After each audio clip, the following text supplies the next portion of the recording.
Boa noite a todos. Boa noite. Bom, em primeiro lugar, o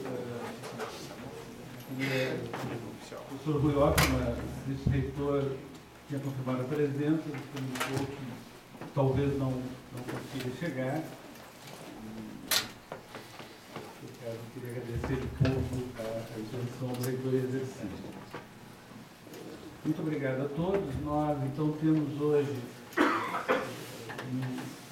na forma Oficinas do ILEA, a conferência do professor Dr. Alfredo Pena Veiga, que é doutor em Sociologia pela Universidade de Paris de Verrou, pesquisador do Centro de Estudos Transdisciplinares da École de Ciências Sociais de Paris, é coordenador do Observatório Internacional de Reformas Universitárias e diretor do Instituto Nacional de Pesquisa, Política e Civilização, é professor da Universidade de Nantes e colabora com o pessoal de Guilherme Morin em pesquisa sobre epistemologia ecológica e pensamento complexo. Está nessa semana como professor visitante do ILEA e também vai proferir na quinta-feira pela manhã, como convidado, a aula magna do curso de especialização e de extensão em segurança cidadã, com convênio com a URGS e a Escola de Governo do Governo do Estado. A conferência dele na quinta-feira pela manhã será sobre conflitualidades e catástrofes na sociedade contemporânea. Eu queria muito agradecer ao professor Pena Veiga ter vindo diretamente de Paris para essa atividade no ILEA e ao início de um conjunto de atividades com seus institutos e o ILEA, sempre na perspectiva da interdisciplinaridade. São debatedores, então agradeço muito ao professor Alfredo Pena Veiga, na sua agenda, ter conseguido estar aqui conosco nesse período. E também hoje o professor Pena Veiga deu 5 entrevistas à rádio, televisão, jornais, dado a sua contribuição, principalmente sobre os acontecimentos envolvendo a juventude brasileira e do mundo. São debatedores a professora doutora Maíra Baumgart Correia, que é doutora em mestre em Sociologia por essa universidade, foi vice-diretora da Escola de Saúde Pública, professora de Planejamento, Secretaria de Ciência e Tecnologia, é professora associada da Fundação Universidade Federal do Rio Grande, do Programa de Pós-Graduação em Sociologia dessa universidade, é editora da revista Sociologias, coordena o Centro de Estudo e Difusão do Conhecimento, Inovação e Sustentabilidade, e é a secretária reeleita da Regional Rio Grande do Sul, Sociedade Brasileira para a Ciência, e membro do Conselho Estadual de Ciência e Tecnologia. Eu agradeço muito a professora Maíra por estar conosco. E, finalmente, hoje não será o representante da FISA, mas será o professor Roberto Iglesias, que outro dia aqui representou o Luiz Pingueri Rosa. O professor Iglesias é graduado pelo Instituto de Física da Universidade Nacional de Cuyo e doutorado no Laboratório de Física de Solim, do Instituto Paris do Sul, bolsista professor 2001 do CNPq, professor titular de Física dessa universidade, membro do Conselho Universitário da URGS. Eu tenho a honra de ser seu suplente, às vezes somos o contrário, mas já há 12 anos. Então, damos início a essa atividade e também depois temos que registrar a presença, e depois falará a professora Liz Hemmerswall, que é vereadora da cidade de Howick Bay, na Nova Zelândia, que está participando do presente, está participando do Fórum Mundial de Autoridades Locais, na cidade de Canoas, no qual também estivemos presentes, e depois fará nos falará um pouco sobre as suas experiências em termos de democracia participativa. Professor, boa noite.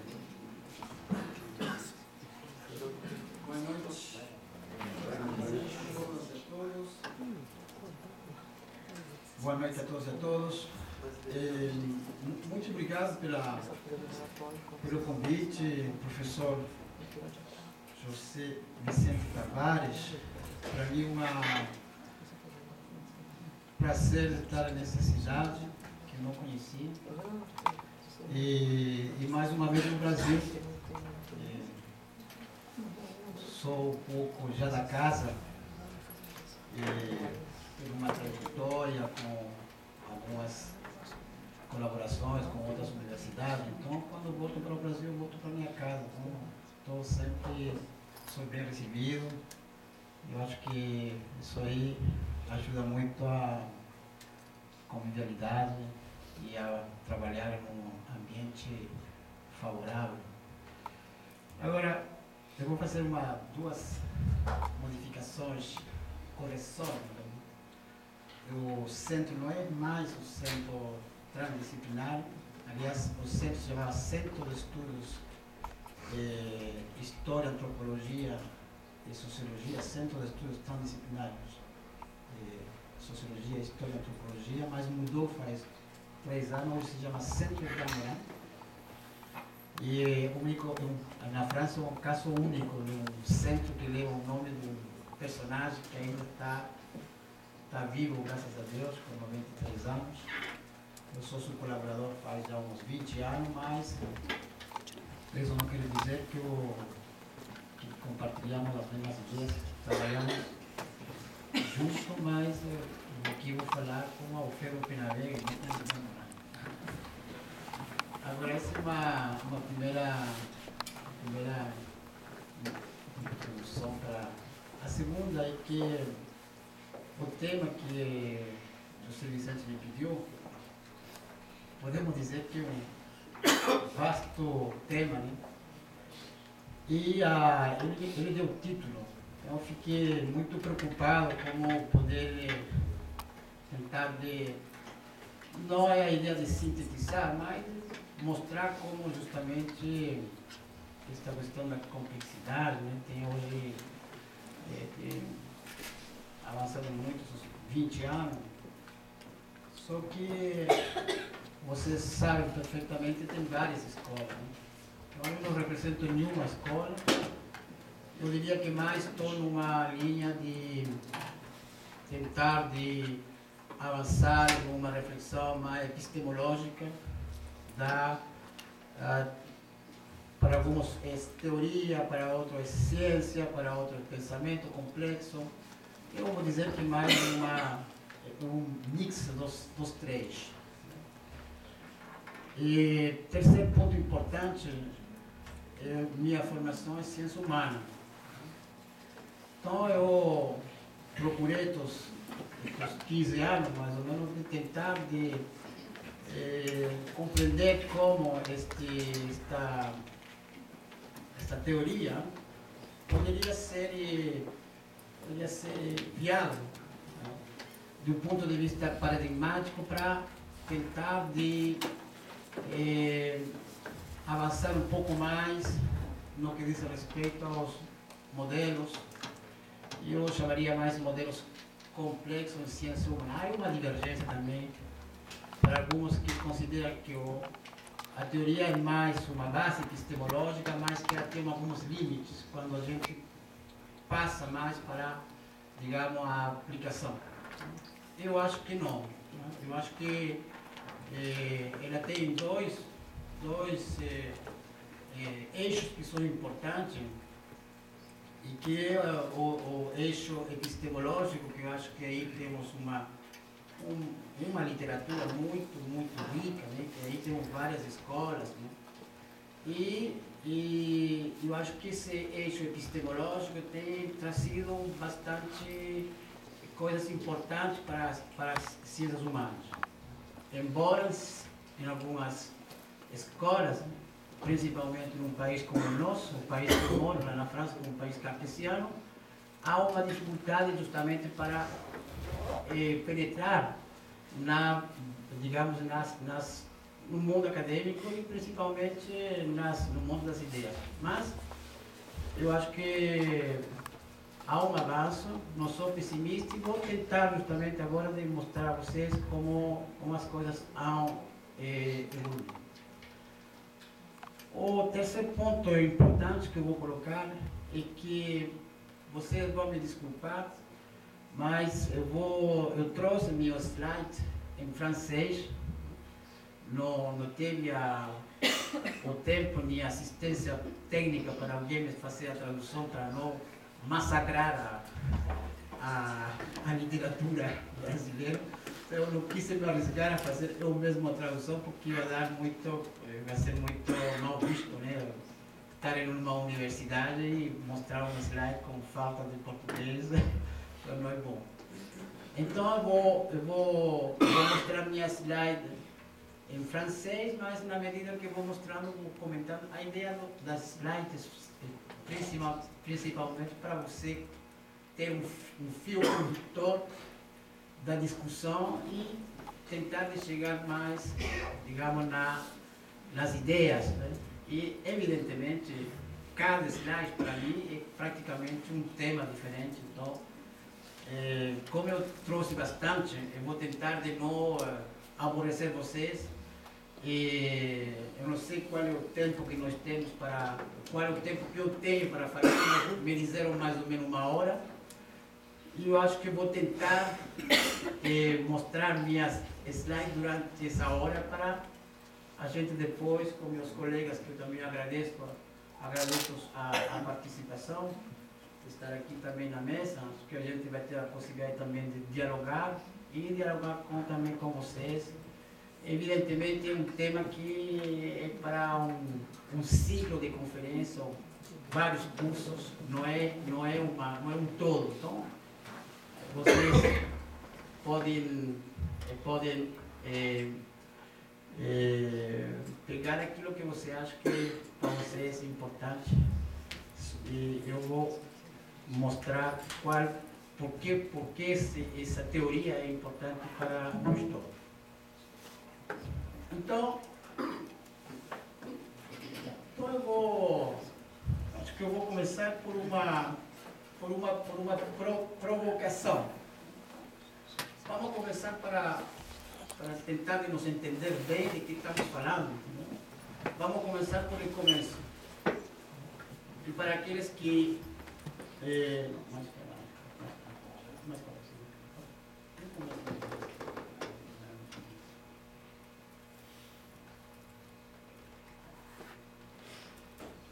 então vamos a tentar de nos entender de que estamos falando.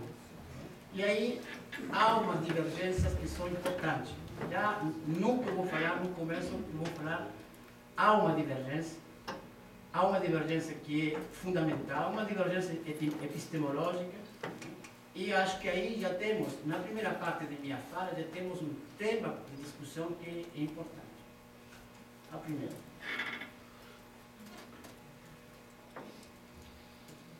Agora, aqui há eu diria que podemos nos colocar estamos aqui ponto de concordância.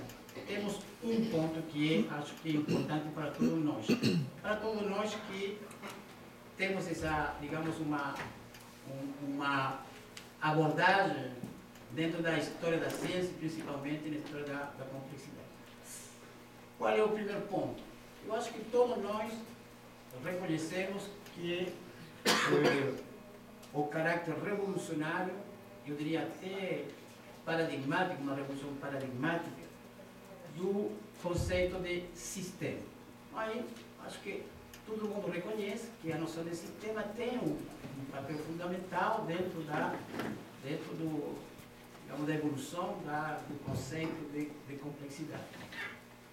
Agora, se nós temos um ponto de convergência no que diz a respeito à noção de sistema, e principalmente como uma noção que tem uma importância do ponto de vista paradigmático, nós temos uma divergência no que diz a respeito à maneira como algumas escolas tentam de caracterizar a noção de sistema.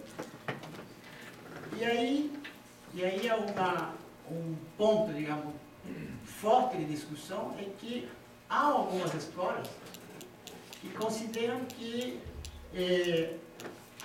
a sistêmica é uma maneira de ver o mundo de uma forma holística. E aí eu acho que, para mim, é uma maneira simplista, não? De conceber a noção de sistema através do holismo. Por quê? Porque eu acho que o holismo, né, ele vê o todo, mas não vê as partes do todo. Né? eu acho que o fato de que o holismo veja o todo e não as partes do todo, já é uma diferença do ponto de vista epistemológico interessante. Ora, o que é interessante é que o tudo e as partes é um sistema circular. Eu diria que as partes estão no todo e o todo está nas partes. Então, há uma circularidade e isso, no pensamento holístico, não considera essa circularidade, simplesmente toma como ponto de referência o todo global. Eu acho que aí há uma visão, que eu chamaria uma visão mutiladora da noção do sistema. Agora, esse é um ponto que a gente depois poderia aprofundizar e discutir para ver por que há essas duas escolas que são diferentes. Agora, outro ponto que é importante é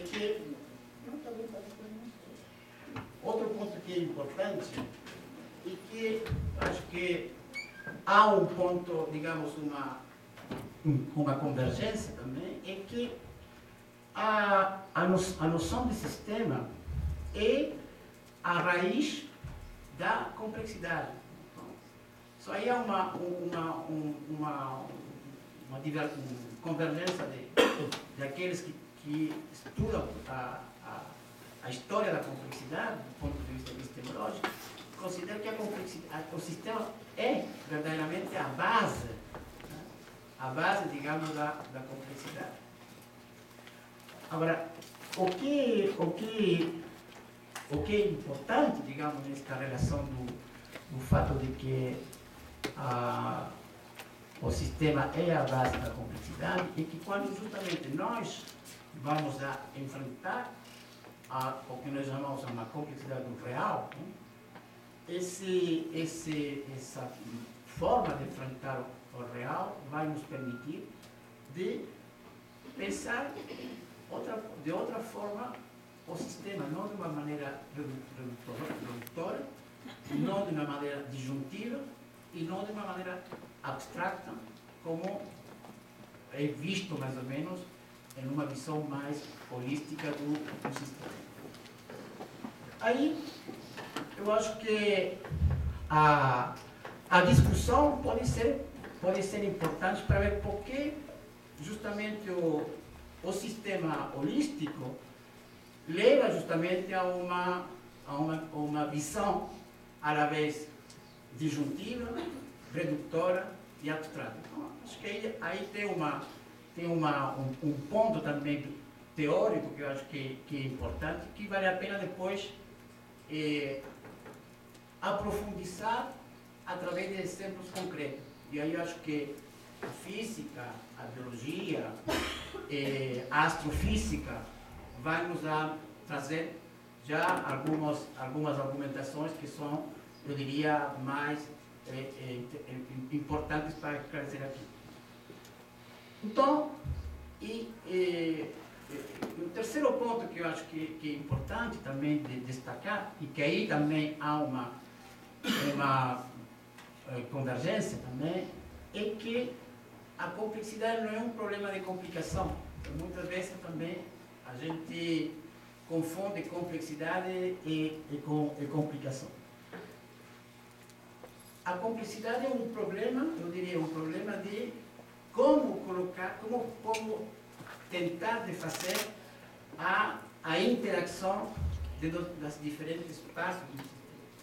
E, para mim, o que é interessante nessa problemática da interação é que, no momento onde você tem a interação, aí que tem, eu acho, aí que está a riqueza, para mim, da complexidade. E na interação das partes, ou na interação do sistema, que aparece, digamos, uma riqueza importante da complexidade.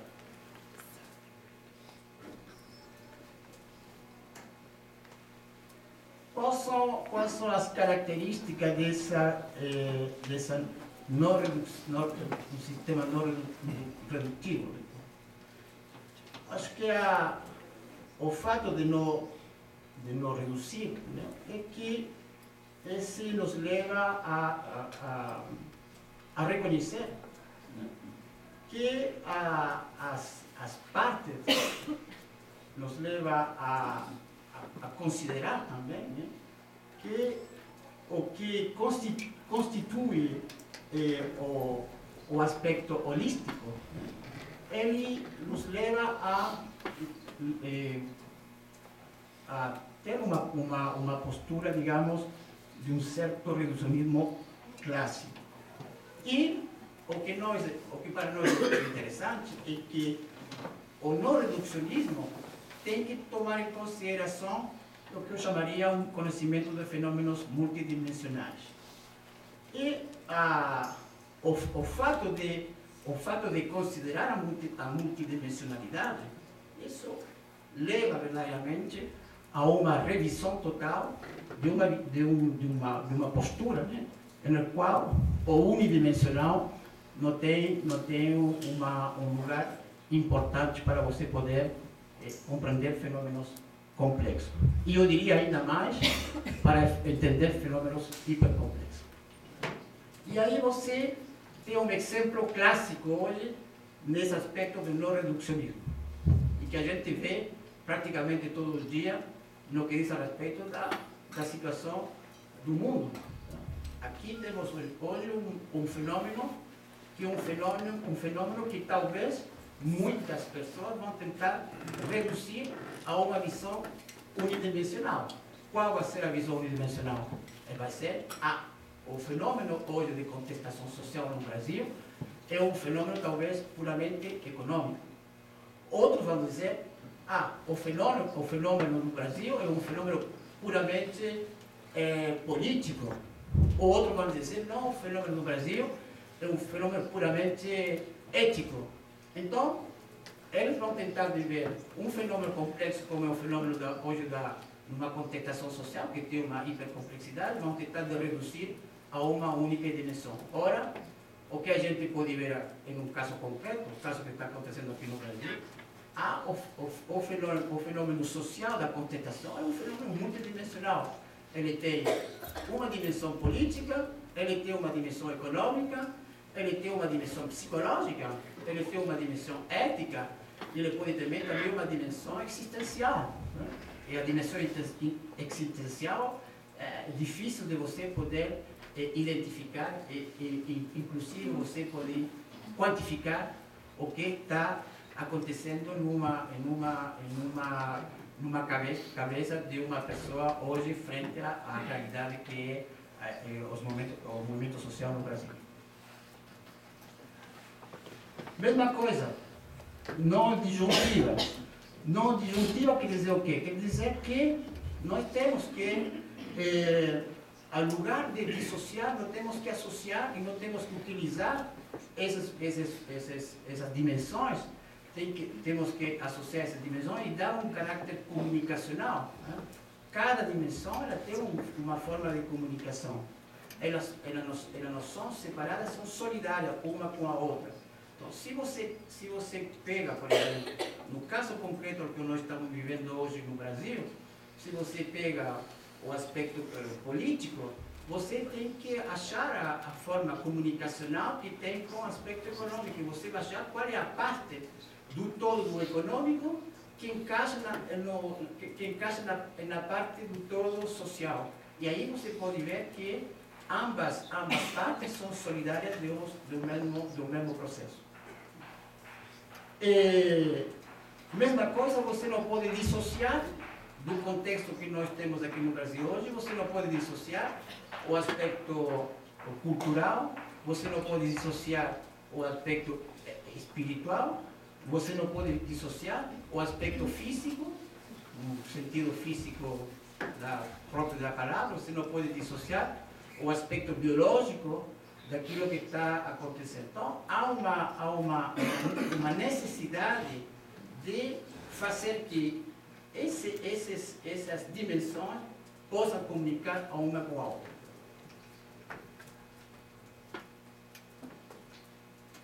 Não abstrata quer dizer que nós temos que ter em consideração também que tudo não é quantifiável, tudo não pode ser quantitativo. Tem que se considerar também o qualitativo dentro de uma visão, de um nível de complexidade. Eu sou pela modelização de sistema complexo. Eu acho que é necessário a gente modelizar, mas eu acho que a gente pode modelizar não deixando depois os modelos de forma abstrata e não dando uma resposta àquilo que a gente modelizou. A modelização, para mim, é simplesmente uma representação que eu me faço daquilo que eu quero observar. Então, eu tenho que, à la vez, modelizar e, ao mesmo tempo, tenho que modelizar, à la vez, o quantitativo, mas também tenho que modelizar o quantitativo. Agora, é verdade que a modelização qualitativa é uma modelização que não é muito fácil para a gente poder ilustrar. Mas eu já fiz modelizações qualitativas e eu cruzei com modelizações quantitativas.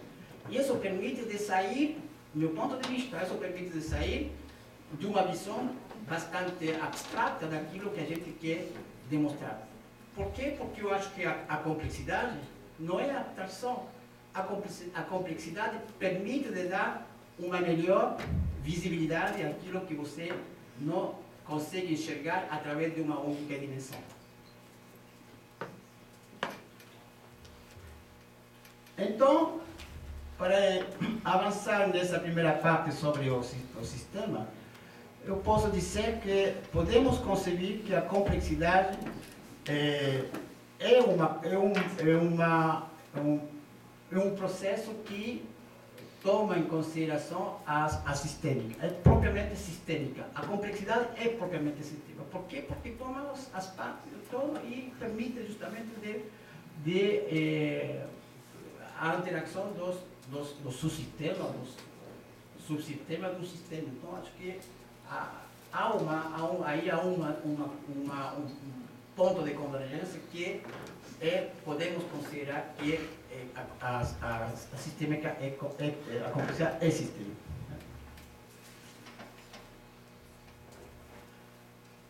Por que a complexidade é sistêmica? Porque quando a gente, o que eu estava falando agora, quando a gente vê, por exemplo, no caso de uma sociedade, a sociedade nasce a partir da interação de nós, os indivíduos, mas ao mesmo tempo, nós, os indivíduos, nós temos também uma interação com a sociedade. O que a sociedade dá para os indivíduos? Por que tem essa interação entre a sociedade e o indivíduo? Porque a sociedade está no indivíduo e o indivíduo está na sociedade. Então, a sociedade nasce com o indivíduo também vai ter uma interação da sociedade com o quê? Com a educação, com a economia, com a política. Então, há uma retroação entre uma e a outra. Então, eu acho que aí, para mim, é muito claro de que não há uma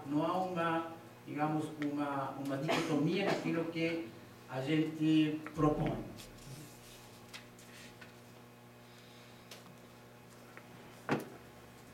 Agora, aí, eu acho que a gente entra numa parte que eu acho interessante, porque saímos de uma análise puramente sistêmica, e eu acho que aqui a gente entra numa fase onde outras disciplinas consideram a sistêmica de uma maneira complexa, consideram como tendo um papel fundamental dentro da evolução de uma disciplina.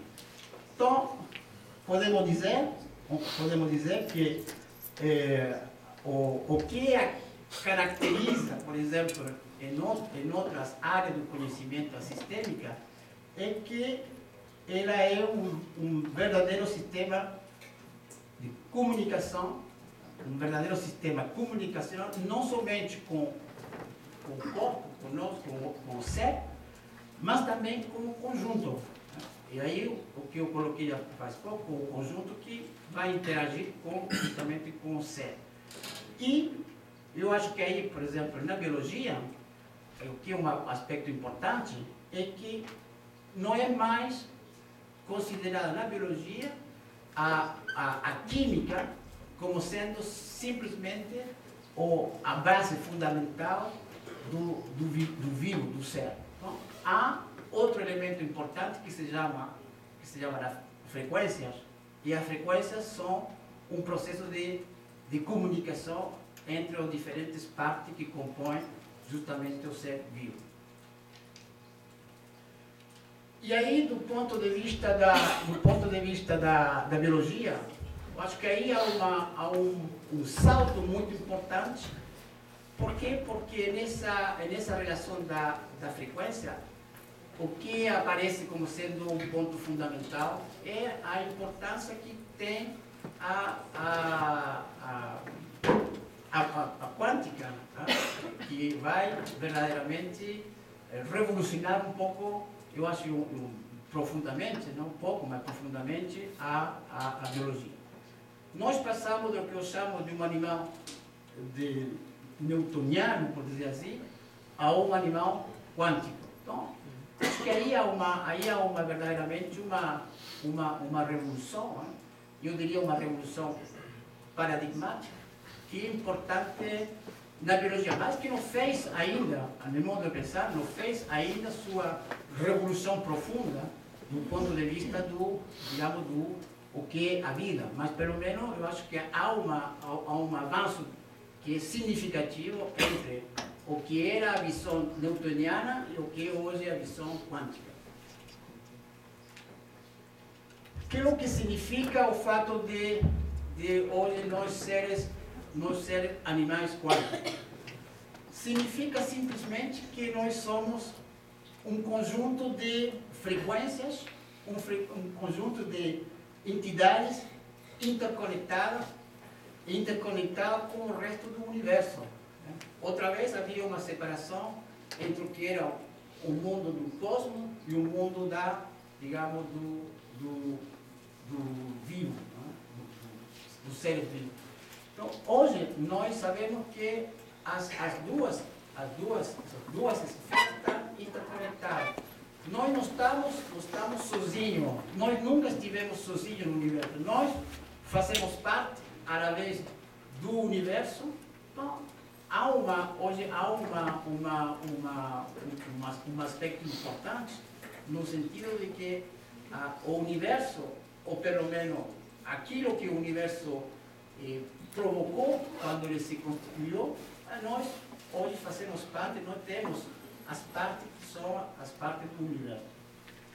Então, isso aí sugere que nós somos hoje o que eu chamo animais quânticos.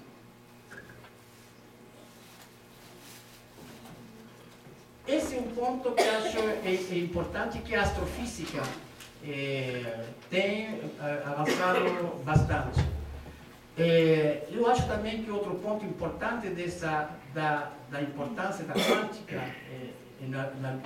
na biologia é uma descoberta que se fez em 2009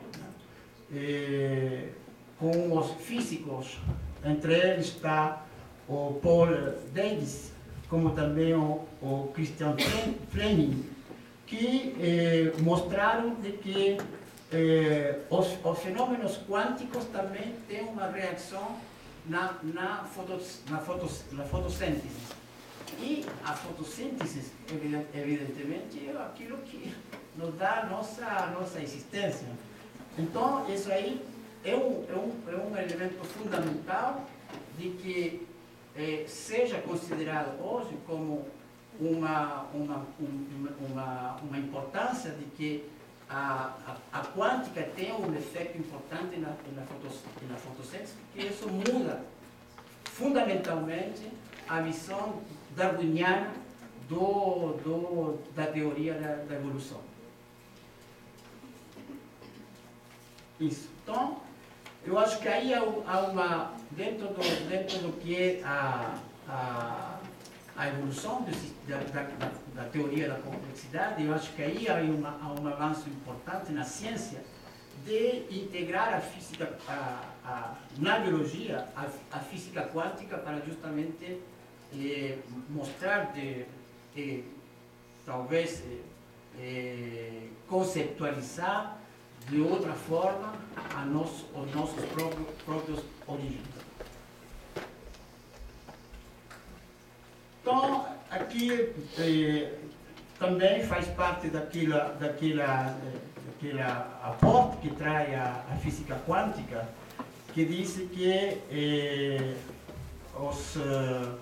a potencialidade, os paquetes que eles chamam de energia, eles têm uma influência importante dentro do que são, digamos, as outras partículas. Então, há um ponto importante no que diz a respeito da maneira como nós caracterizamos o universo. O universo não é mais uma coisa, o universo é uma relação. E aí eu acho que a astrofísica tem avançado bastante nos últimos, diria, uns 35 anos, 40 anos, depois dos anos 60. Acho que aí a aporte que tem a astrofísica para justamente mostrar que o cosmos não é simplesmente uma coisa amorfa, que é um sistema de interação em desordem permanente, acho que aí é um aporte importante. E a física quântica, evidentemente, teve um aporte importante para avançar nesse aspecto. Por quê? Porque até a visão newtoniana, né? A visão newtoniana era que nosso sistema era um sistema de objetos, né? Separado, visto como coisa, né? E a vida, do ponto de vista dessa abordagem, a vida fundamentalmente não era mais outra coisa que uma coisa. Ora, a vida não é uma coisa, a vida é um processo complexo de interação, como eu acabo de explicar. E aí, vocês têm uma prova, uma ilustração que é quase, eu diria, ilustrativa daquilo que eu estou falando. Aí você tem, nessa imagem que eu resgatei de uma revista de ciências na França, você tem a prova como justamente há 4 bilhões de anos, como nosso sistema se constituiu. Nosso sistema se constituiu através de perturbações, através de ordem, desordem, através de interações, de aspecto físico, de aspectos químicos, de ácido, etc, etc. Então, se nós consideramos aquilo que eu estou dizendo como um aporte importante, você tem hoje a prova, e principalmente no aspecto das ciências físico-biológicas, que aquilo que nós avançamos tem uma certa velocidade. E aí eu diria que nós estamos verdadeiramente em uma revolução conceitual. Por que estamos numa revolução conceitual? E desculpe se tem alguns aspectos que eu falo que são, por enquanto, bastante rápidos. Eu acho que o que é importante que nós temos hoje, essa revolução conceitual, é que a ciência hoje não pode mais ter um saber totalizante. Hoje embora nós tenhamos avançado muito dentro digamos, da ciência, nós temos elementos que são o fenômeno ainda que são de incertezas, de indeterminações, de incompletude. A ciência hoje é um processo de incompletude. hoje temos que reconhecer que, embora nós temos um avanço dentro dos conhecimentos, nós temos descoberto muitas enigmas que nós não conhecíamos, hoje nós temos também muita ignorância de muitas coisas que nós não sabemos como elas funcionam.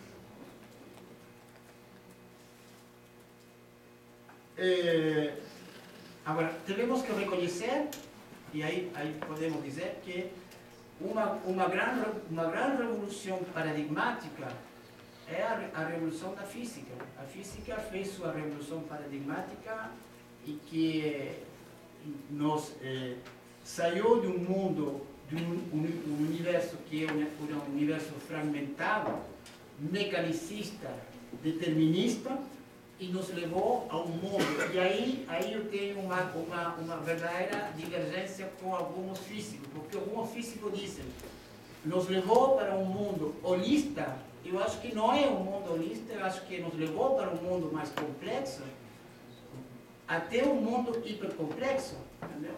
Porque nós hoje sabemos perfeitamente que nossa visão do universo, embora nós temos uma descoberta e um avanço importante, nós sabemos perfeitamente bem que o universo é um processo hoje ainda indeterminado.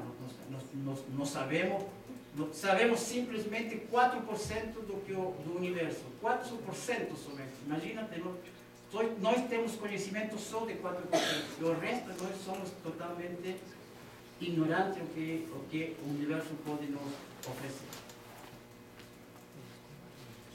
Então, eu diria que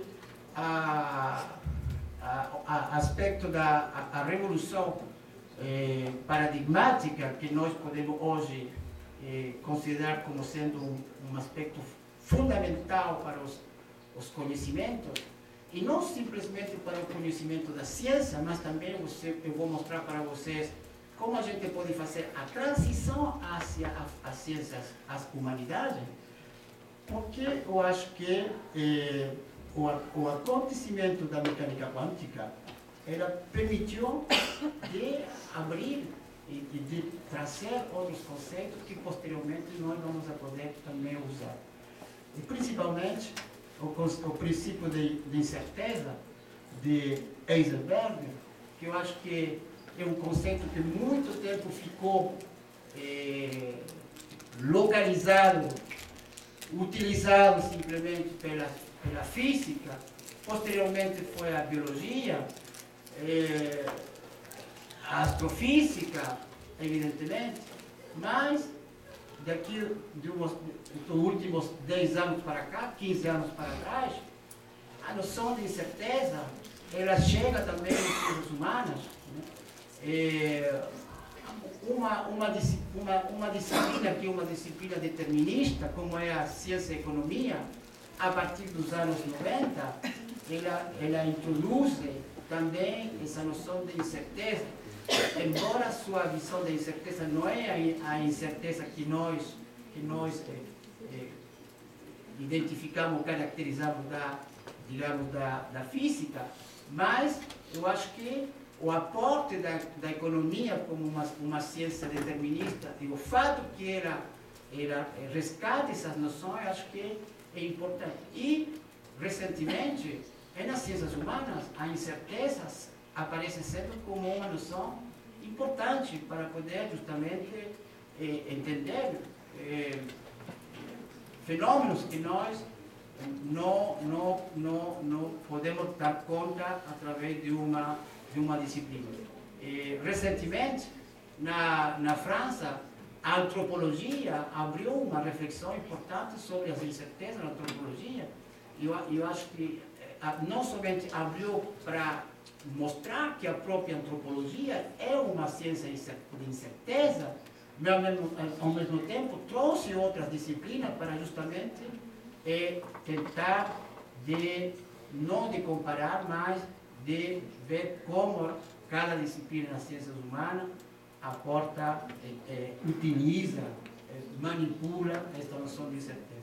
No meu caso pessoal, faz 3 anos que eu abri na Escola de Altos Estudos Ciências Sociais, abri um seminário sobre a importância da incerteza nas ciências humanas. Não vou dizer que eu estou revolucionando, mas é uma porta. 10 anos atrás, 15 anos atrás, era difícil de você, em uma matéria de ciências humanas, você trazer esse conceito para você poder discutir. Hoje isso aqui é aberto. Faz 4 anos atrás, eu tinha minha sala, tinha 15 pessoas. Hoje, 4 anos depois, eu tenho 40, 35, e não somente de pesquisadores de uma área de conhecimento, mas tenho antropólogo, físico, biólogo, astrofísico, e tentamos dialogar, cada um através de onde ele está, através do seu campo de saber, para tentar ver como essa noção pode ser também utilizada em outras áreas. Então, para terminar essa primeira parte, eu diria que o princípio sistêmico nos introduz uma inteligibilidade complexa. E isso quer dizer ultrapassar a alternativa reducionista, volto a dizer holista, em um campo de um pensamento simplificado. Eu acho que isso aí eu acho que é uma porta, eu diria, fundamental para poder avançar novamente nessa área. Agora, o que eu vou colocar, e aí vocês vão ver, damos um passo importante na medida que nós aceitamos aquilo que eu estou dizendo, ou que compartilhamos aquilo que eu estou dizendo, vamos a dar um passo importante, porque a gente vai agora, entendeu? Através desses pressupostos, a gente vai considerar que esta noção de sistema